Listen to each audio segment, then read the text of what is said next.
Welcome back ಸ್ನೇಹಿತರೆ. ನಿಮ್ಮೆಲ್ರಿಗೂ ಗೊತ್ತಿರುವಂತೆ ನಾವು ಪಿ ಎಸ್ ಟಿ ಆರ್ಗೆ ಸಂಬಂಧಪಟ್ಟಂತೆ ಪರಿಸರ ಅಧ್ಯಯನ ಪರಿಸರ ಅಧ್ಯಯನವನ್ನು ನಾವು ನಿಮ್ಮ ಮುಂದೆ ತರ್ತಾ ಇದ್ದೇವೆ. ಇದು ಪರಿಸರ ಅಧ್ಯಯನದ ನಾಲ್ಕನೇ ಭಾಗ ಆಗಿರುವಂಥದ್ದು. ನಾವು ಇದರಲ್ಲಿ 5ನೇ ತರಗತಿಯ ಅಧ್ಯಾಯ 3 ಮತ್ತು 4 ನೋಡೋಣ. ಇನ್ನು ಅದಕ್ಕಿಂತ ಮುಂಚಿತವಾಗಿ ತುಂಬ ಜನದ ಬೇಡಿಕೆ ಏನಿತ್ತು, ಸರ್ PSTR ಪರಿಸರ ಅಧ್ಯಯನದ PDF ಬೇಕು ಸರ್ ಅಂತ. ನಾನು ನಿನ್ನೆ ಹೇಳಿದ್ದೆ ಇವತ್ತು ಸಿಗುತ್ತೆ ಅಂತ. ಖಂಡಿತವಾಗಿಯೂ ಇವತ್ತು PDF ರೆಡಿ ಆಗಿದೆ, PDF ಕಂಪ್ಲೀಟ್ ಆಗಿ ರೆಡಿ ಆಗಿದೆ. PDF ನಿಮಗೆ ಅವೈಲಬಲ್ ಇದೆ. ನಿಮ್ಗೆ ಯಾರಾದರೂ ಇಷ್ಟ ಇದ್ದರೆ ನೀವು PDF ಅನ್ನು ತೆಗೆದುಕೊಳ್ಬಹುದು. ಹಾಗಾದರೆ PDF ಅನ್ನು ತೆಗೆದುಕೊಳ್ಳೋದು ಹೇಗೆ ಎನ್ನುವಂಥದ್ದನ್ನು ವಿಡಿಯೋದ ಮಧ್ಯದಲ್ಲಿ ಹೇಳ್ತೀನಿ. ಓಕೆ, ಶುರು ಮಾಡೋಣ. ಅದಕ್ಕೂ ಮುಂಚಿತವಾಗಿ ನೀವು ಇನ್ನೂ ಸಬ್ಸ್ಕ್ರೈಬ್ ಆಗಿಲ್ಲ ಅಂದರೆ ಆಗಿ ಅಂತ ಹೇಳ್ತಾ, ಪ್ರಶ್ನೆ 1, ಸಮುದಾಯ ಎಂದರೆ ಏನು? ಒಂದು ನಿಶ್ಚಿತ ಪ್ರದೇಶದಲ್ಲಿ ವಾಸಿಸುವ ಜನರ ಸಮೂಹ ಅಥವಾ ಗುಂಪನ್ನು ನಾವು ಸಮುದಾಯ ಎಂದು ಕರೀತೇವೆ. ಇನ್ನು ಪ್ರಶ್ನೆ 2, ಸಮುದಾಯದ 3 ವಿಧಗಳು ಯಾವುವು ಅಂತ ಕೇಳಿದ್ದಾರೆ. ಇಲ್ಲಿ ಗ್ರಾಮೀಣ, ನಗರ ಮತ್ತು ಬುಡಕಟ್ಟು ಸಮುದಾಯ ಅಂತ 3 ಇರುತ್ತೆ. ಒಂದು ಗ್ರಾಮೀಣ ಸಮುದಾಯ, ನಗರ ಸಮುದಾಯ, ಇನ್ನೊಂದು ಬುಡಕಟ್ಟು ಸಮುದಾಯ. ಓಕೆ, ಸಮುದಾಯದ ಸದಸ್ಯರು ಹೇಗಿರುತ್ತಾರೆ? ಸಮುದಾಯದ ಸದಸ್ಯರು ಪರಸ್ಪರ ಅವಲಂಬಿತರಾಗಿರ್ತಾರೆ. ಪರಸ್ಪರ ಅವಲಂಬಿತರಾಗಿರ್ತಾರೆ. ಭಾರತದಲ್ಲಿ ಎಷ್ಟು ಜನರು ಹಳ್ಳಿಗಳಲ್ಲಿ ವಾಸಿಸ್ತಾರೆ ಅಂದರೆ 72%, ಅಂದರೆ 72% ಜನರು ಹಳ್ಳಿಗಳಲ್ಲಿ ವಾಸ ಮಾಡ್ತಾರೆ. ಹಳ್ಳಿಗಳಲ್ಲಿ ಎಷ್ಟು ಮಂದಿಗೆ ಕೃಷಿಯೇ ಜೀವನಾಧಾರವಾಗಿದೆ ಅಂದರೆ 70% ಮಂದಿ ಜೀವನಾಧಾರಕ್ಕಾಗಿ ಕೃಷಿಯನ್ನೇ ನಂಬಿದ್ದಾರೆ. ಕೃಷಿಯ ಜೊತೆಗೆ ಗ್ರಾಮೀಣರು ಮಾಡುವ ಉಪಕಸಬುಗಳು ಯಾವ್ಯಾವು ಅಂತ ನೋಡೋದಾದ್ರೆ, ಹೈನುಗಾರಿಕೆ, ಕೋಳಿ ಸಾಗಾಣಿಕೆ, ಮೀನುಗಾರಿಕೆ, ರೇಷ್ಮೆ ಹುಳು ಸಾಗಾಣಿಕೆಗಳನ್ನ ಮಾಡ್ತಾರೆ. ಹಳ್ಳಿಗಳಲ್ಲಿ ಕಂಡುಬರುವ ಇತರ ಕಸುಬುಗಳು ನೇಕಾರ, ಕಮ್ಮಾರ, ಬಡಗಿ, ಬುಟ್ಟಿ ಅಣಿಯುವಂತಹದ್ದು. ಕೃಷಿ ಚಟುವಟಿಕೆಗೆ ರೈತರು ಯಾವುದನ್ನ ಅವಲಂಬಿಸಿದ್ದಾರೆ ಅಂದ್ರೆ ಮಳೆಯನ್ನೇ ಅವಲಂಬಿಸಿರ್ತಾರೆ. ಕೆಲವರು ಬೋರ್ವೆಲ್ ಈಗ ಹಾಕ್ಸ್ಕೊಂಡಿದ್ದಾರೆ. ಗ್ರಾಮೀಣ ಜನರು ಎದುರಿಸುವ ಸಮಸ್ಯೆಗಳು ಯಾವುವು ಅಂದರೆ ನೈರ್ಮಲ್ಯತೆ, ಆರೋಗ್ಯ, ಶಿಕ್ಷಣ, ಉದ್ಯೋಗ ಸಂಬಂಧಿತ ಸಮಸ್ಯೆಗಳನ್ನು ಅನುಭವಿಸ್ತಾರೆ. ಆರೋಗ್ಯ ಯಾಕೆಂದರೆ ಆಸ್ಪತ್ರೆಗಳು ಅಷ್ಟು ಚೆನ್ನಾಗಿಲ್ಲ ಮತ್ತು ಅವರ ಲೈಫ್ ಸ್ಟೈಲ್ ಹಂಗಿರುತ್ತೆ. ಯುವ ಜನರಿಗೆ ಉದ್ಯೋಗ ನೀಡಲು ಇರುವ ಯೋಜನೆಗಳು ರೋಜ್ಗಾರ್ ಯೋಜನೆ, ಜವಾಹರ್ ಗ್ರಾಮ ಸಮೃದ್ಧಿ ಯೋಜನೆ. ಗುಣಮಟ್ಟದ ಶಿಕ್ಷಣ ನೀಡುವ ಯೋಜನೆ ಯಾವುದು ಅಂದರೆ ಸರ್ವ ಶಿಕ್ಷಾ ಅಭಿಯಾನ ಅಥವಾ ಸರ್ವ ಶಿಕ್ಷಣ ಅಭಿಯಾನ. ಗ್ರಾಮ ನೈರ್ಮಲ್ಯದ ಗುರಿ ಹೊಂದಿರುವಂತಹ ಯೋಜನೆ ನಿರ್ಮಲ ಗ್ರಾಮ ಯೋಜನೆ. ಹೆಣ್ಣು ಮಕ್ಕಳ ಭವಿಷ್ಯದ ಯೋಜನೆ ಯಾವುದು ಅಂದರೆ ಭಾಗ್ಯಲಕ್ಷ್ಮಿ ಯೋಜನೆ. ಭಾಗ್ಯಲಕ್ಷ್ಮಿ ಯೋಜನೆ. ಬಡವರಿಗೆ ಮನೆ ನಿವೇಶನ ನೀಡುವ ಯೋಜನೆ ಯಾವುದು ಅಂದರೆ ಆಶ್ರಯ ಯೋಜನೆ. ಆಶ್ರಯ ಯೋಜನೆ. ಭಾರತದಲ್ಲಿ ಸುಮಾರು ಎಷ್ಟು ನಗರಗಳಿವೆ? 5,000 ನಗರಗಳು ಇರುವಂಥದ್ದು, ನೆನಪಲ್ಲಿ ಇರಲಿ. 10 ಲಕ್ಷಕ್ಕೂ ಹೆಚ್ಚು ಜನಸಂಖ್ಯೆ ಇರುವ ಮಹಾನಗರಗಳೆಷ್ಟು ಅಂದರೆ 27 ಮಹಾನಗರಗಳು ಇರುವಂಥದ್ದು. ಕರ್ನಾಟಕದ ಮಹಾನಗರಕ್ಕೆ ಒಂದು ಉದಾಹರಣೆ ನಮ್ಮ ಬೆಂಗಳೂರು. ಜನರು ನಗರಗಳಿಗೆ ಯಾಕೆ ಬರ್ತಾರೆ ಅಂದರೆ ಶಿಕ್ಷಣ ಮತ್ತು ಉದ್ಯೋಗವನ್ನರಸಿ. ನಗರದ ಪ್ರಮುಖ ಸಮಸ್ಯೆಗಳೇನು? ವಸತಿ ಸಮಸ್ಯೆ, ಟ್ರಾಫಿಕ್ ಜಾಮ್, ಮಾಲಿನ್ಯ, ಕೊಳಚೆ ಪ್ರದೇಶ, ಜಲಮಾಲಿನ್ಯ. ನಗರದ ಸಮಸ್ಯೆ ಬಗೆಹರಿಸಲು ಸರ್ಕಾರದ ಒಂದು ಕಾರ್ಯಕ್ರಮ ಒಳಚರಂಡಿ ವ್ಯವಸ್ಥೆ, ಶುದ್ಧ ಕುಡಿಯುವ ನೀರಿನ ವ್ಯವಸ್ಥೆ. ನಗರದ ಹೊರವಲಯಗಳಲ್ಲಿ ಯಾವ ರಸ್ತೆಗಳನ್ನು ನಿರ್ಮಿಸಲಾಗುತ್ತದೆ?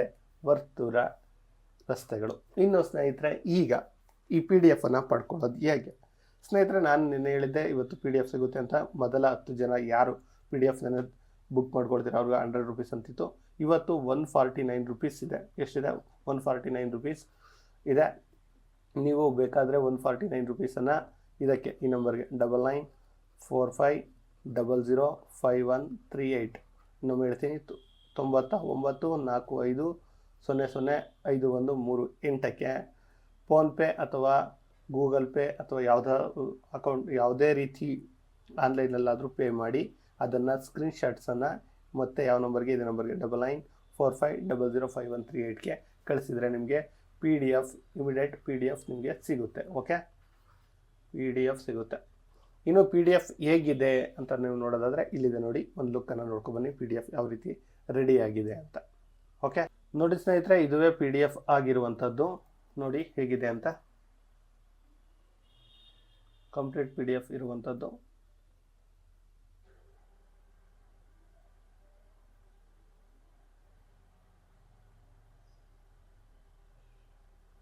ಅಬ್ಸರ್ವ್ ಮಾಡ್ತಾ ಇದ್ದೀರಾ ಪರಿಸರ ಅಧ್ಯಯನದ್ದು. ನೋಡಿ ಎಲ್ಲವೂ ಕೂಡ ಕಂಪ್ಲೀಟ್ ಆಗಿ ಇದರಲ್ಲಿ ಇರುವಂಥದ್ದು. 4, 5, 6, 7 4 ತರಗತಿಗಳ ಒಟ್ಟು PDF ಅಂದರೆ ಕ್ವಶನ್ ಆನ್ಸರ್ ಇದರಲ್ಲಿ ಇದೆ. ಸಿಂಪಲ್ ಆಗಿದೆ. ಇದನ್ನು ಬಿಟ್ಟರೆ ಪರಿಸರ ಅಧ್ಯಯನ ಕವರ್ ಮಾಡೋಕ್ಕೆ ಇನ್ಯಾವುದು ಅಷ್ಟು ಸೂಟಬಲ್ ಅಲ್ಲ ಅನ್ನುವಂಥ ಕಾರಣಕ್ಕೆ ಅದರಿಂದ ಕ್ವಶನ್ಗಳನ್ನು ತೆಗೆದು ನಿಮ್ಮ ಮುಂದೆ ಇಡುವಂಥ ಕೆಲಸವನ್ನು ಮಾಡಿದ್ದೇವೆ. ಒಟ್ಟು ಸುಮಾರು 250ಕ್ಕೂ ಹೆಚ್ಚು ಪೇಜ್ಗಳು ಇರುವಂಥದ್ದು. ಇದನ್ನು ನೀವು ಪಡ್ಕೋಬಹುದು ಜಸ್ಟ್ 149 ರುಪೀಸ್ಗೆ. ಯಾರೂ ಕೂಡ ಇಷ್ಟು ಸುಲಭಕ್ಕೆ ನಿಮಗೆ ಎಲ್ಲ ಪಠಗಳನ್ನು ಓದಿಕೊಡೋದಿಲ್ಲ. ನೀವೇ ಸಹ ಓದಿ ಕೂಡ ಮಾಡ್ತೀನಿ ಅಂದರೆ ತುಂಬ ಟೈಮ್ ಸಿಗುತ್ತೆ, ಟೈಮ್ ವೇಸ್ಟ್ ಆಗುತ್ತೆ. ಇಲ್ಲ ನಮಗೆ ಟೈಮ್ ವೇಸ್ಟ್ ಆಗೋದು ಬೇಡ ಸರ್, ನಾವೇ ತಗೊಳ್ತೀವಿ ಅಂತ ಅನ್ನೋದಾದರೆ ತಗೊಳ್ಳಿ. ಇಲ್ಲ ಅಂದರೆ ಇಲ್ಲ ಸರ್, ನನಗೆ PDF ತಗೊಳ್ಳೋಕ್ಕೆ ಅಮೌಂಟ್ ಇಲ್ಲ, ನನ್ನ ಕೈಲಿ ಆಗ್ತಾ ಇಲ್ಲ ಅನ್ನೋದಾದರೆ ನನ್ನ ಕ್ಲಾಸ್ಗಳೇನಿದೆ ಅಲ್ಲಿ ಓದಿ ಅಲ್ಲಿ ಬರುವಂತಹ ಏನು PDF ಬರುತ್ತೆ, ಅದನ್ನು ನೋಡಿ ನೀವು ರೈಟ್ ಮಾಡಿಕೊಂಡು ಏನು ನೀವೇ ಒಂದು ನೋಟ್ಸ್ ಮಾಡಿಕೊಂಡ್ರೆ ಅದು ತುಂಬ ಅನುಕೂಲ, ಇದಕ್ಕಿಂತ ಅನುಕೂಲ. ಯಾಕಂದರೆ ಅದು ನಿಮ್ಮ ಇದನ್ನು ಅಂದರೆ ನೆನಪಿನ ಶಕ್ತಿಯನ್ನು ಕೂಡ ಹೆಚ್ಚಿಸುತ್ತೆ. ಇಲ್ಲ ಸರ್ ನನಗೆ PDF ಬೇಕು, ಡೈಲಿ ನಿಮ್ಮ ಕ್ಲಾಸ್ಗೆ ಬರೋವರೆಗೂ ವೆಯ್ಟ್ ಮಾಡೋಕ್ಕಾಗಲ್ಲ ಅಂದರೆ PDF ತೆಗೆದುಕೊಳ್ಳಿ. ಹೇಗೆ PDF ತಗೊಳ್ಳೋದು ಅಂತ ನಾನು ನಿಮ್ಗೆ ಹೇಳಿನಲ್ಲ, ಈ ನಂಬರ್ಗೆ ಮಿಸ್ ಮಾಡಿದೆ. ಈ ನಂಬರ್ಗೆ 9945005138ಗೆ ಸ್ಕ್ರೀನ್ಶಾಟನ್ನು ಕಳಿಸಿ ನಾವು PDF ಕಳಿಸ್ತೀವಿ. ಓಕೆ,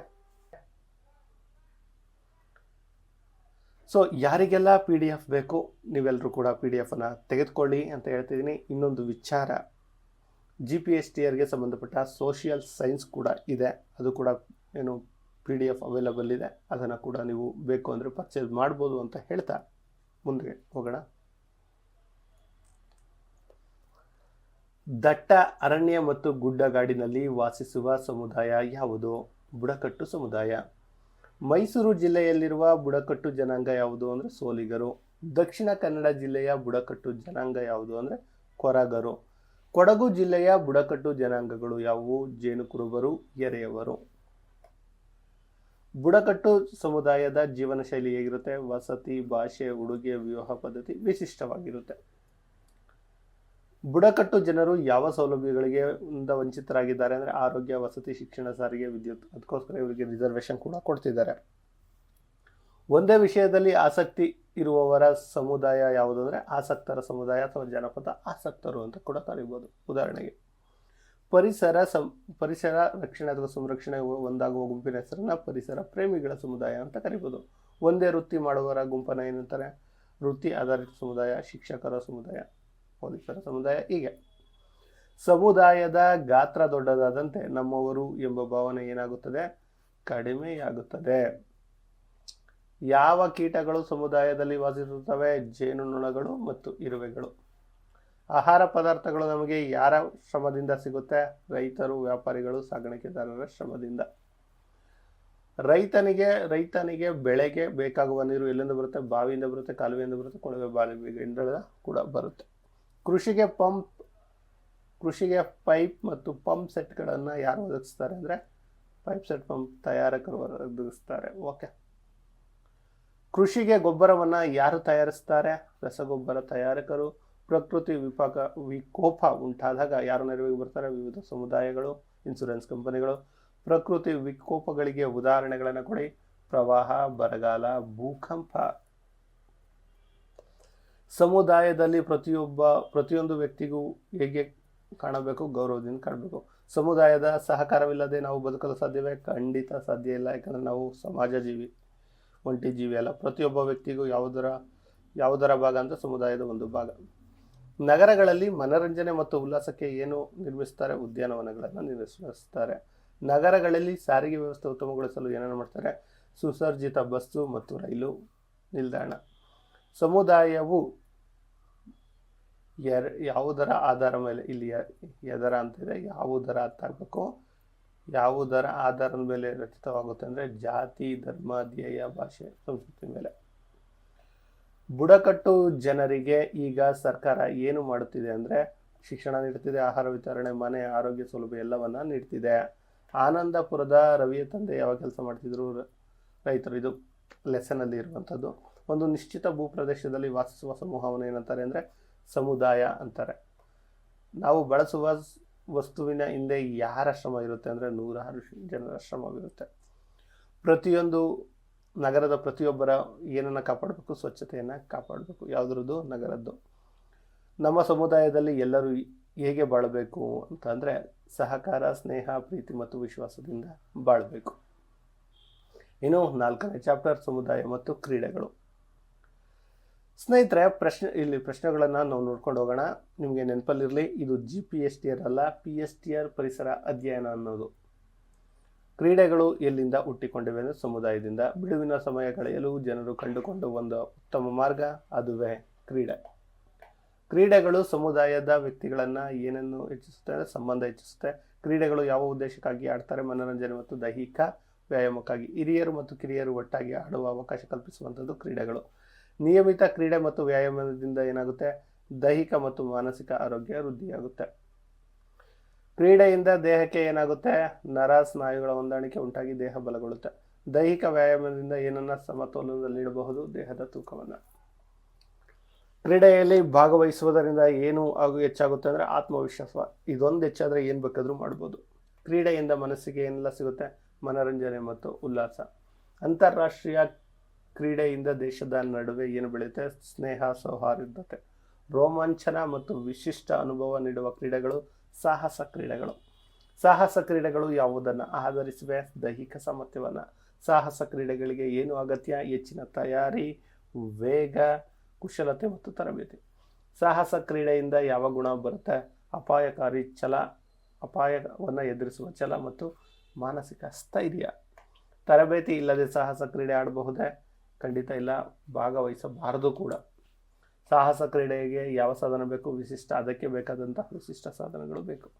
ಸಾಹಸ ಕ್ರೀಡೆಯಲ್ಲಿ ಕಷ್ಟಪಟ್ಟು ಹೇಗೆ ವರ್ತಿಸಬೇಕು ಅಂದರೆ ಬಹಳ ತಾಳ್ಮೆ ಮತ್ತು ಜವಾಬ್ದಾರಿ ಇರಬೇಕು. ಸಾಹಸ ಕ್ರೀಡೆಯಲ್ಲಿ ಯಾರು ಸಹಾಯದೊಂದಿಗೆ ಪಾಲ್ಗೊಳ್ಬೇಕು? ತಂಡದ ಸಹಾಯದೊಂದಿಗೆ ಹೋಗ್ಬೇಕು, ಗುಂಪಾಗಿಯೇ ಹೋಗ್ಬೇಕು. ಪ್ರಪಂಚದಲ್ಲಿ ಅತ್ಯಂತ ಎತ್ತರವಾದ ಶಿಖರ ಯಾವುದು? ಸಾಹಸ ಕ್ರೀಡೆಗೆ ಅನುಕೂಲವಾಗುವಂಥದ್ದು ಮೌಂಟ್ ಎವರೆಸ್ಟ್. ಯಾವುದು? Mount Everest. ಮೌಂಟ್ ಎವರೆಸ್ಟ್ ಶಿಖರ ಏರಿದ ಮೊದಲಿಗರು ಯಾರು ಅಂದರೆ ಎಡ್ಮಂಡ್ ಹಿಲಾರಿ ಮತ್ತು ತೇನ್ಸಿಂಗ್ ನೋರ್ಗೆ. ಮೌಂಟ್ ಎವರೆಸ್ಟ್ ಏರಿದ ಮೊದಲ ಭಾರತೀಯ ಮಹಿಳೆ ಬಚೇಂದ್ರಿ ಪಾಲ್. ನಮ್ಮ ಸಂಸ್ಕೃತಿಯ ಪ್ರತಿಬಿಂಬಗಳು ಯಾವುವು ಅಂದರೆ ಗ್ರಾಮೀಣ ಮತ್ತು ಸಾಹಸ ಕ್ರೀಡೆಗಳು. ಗ್ರಾಮೀಣ ಕ್ರೀಡೆಗಳನ್ನು ಏಕೆ ಮರೆಯಾಗ್ತಿವೆ ಅಂದರೆ ಆಧುನಿಕತೆ ಹೆಚ್ಚಾಗ್ತಿದೆ, ಟಿವಿ, ಅಂತರ್ಜಾಲದ ಪ್ರಭಾವ. ಮೈಸೂರು ಮಹಾರಾಜರ ಕಾಲದಿಂದ ಬಂದಿರುವ ಕ್ರೀಡೆ ಯಾವುದು? ಕುಸ್ತಿ. ಕುಸ್ತಿ ಇಂದಿಗೂ ಎಲ್ಲಿ ನಡೆಯುತ್ತೆ? ದಸರಾ ಕ್ರೀಡೆಯಲ್ಲಿ ನಡೆಯುತ್ತೆ.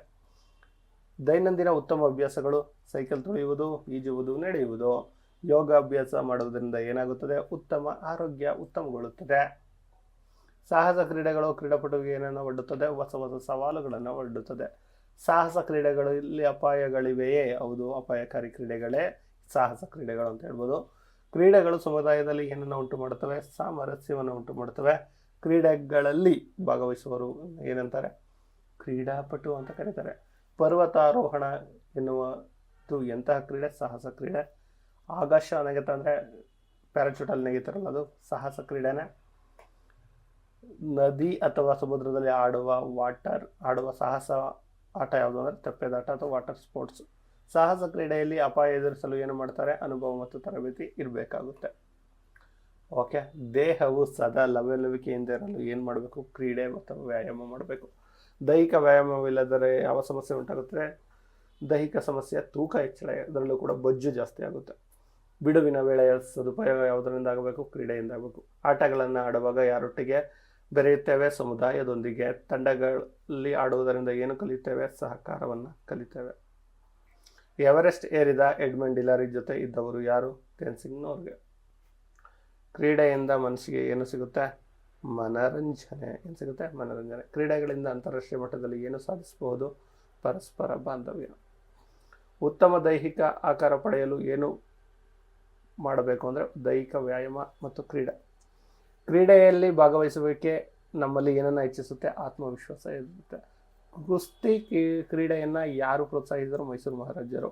ಗ್ರಾಮೀಣ ಸಾಹಸ ಕ್ರೀಡೆಗಳ ಯಾವುದರ ಪ್ರತಿಬಿಂಬ ಅಂದರೆ ನಮ್ಮ ಸಂಸ್ಕೃತಿ ಮತ್ತು ಪ್ರತಿಬಿಂಬ. ಕ್ರೀಡಾಪಟುಗಳು ಸವಾಲುಗಳನ್ನು ಎದುರಿಸಲು ಯಾವ ಗುಣ ಹೊಂದಿರಬೇಕು? ಮಾನಸಿಕ ಸ್ಥೈರ್ಯ ಹೊಂದಿರಬೇಕು. ಯೋಗಾಭ್ಯಾಸ ಮಾಡುವುದು ಎಂತಹ ಅಭ್ಯಾಸ ಅಂದರೆ ಉತ್ತಮ ಅಭ್ಯಾಸ.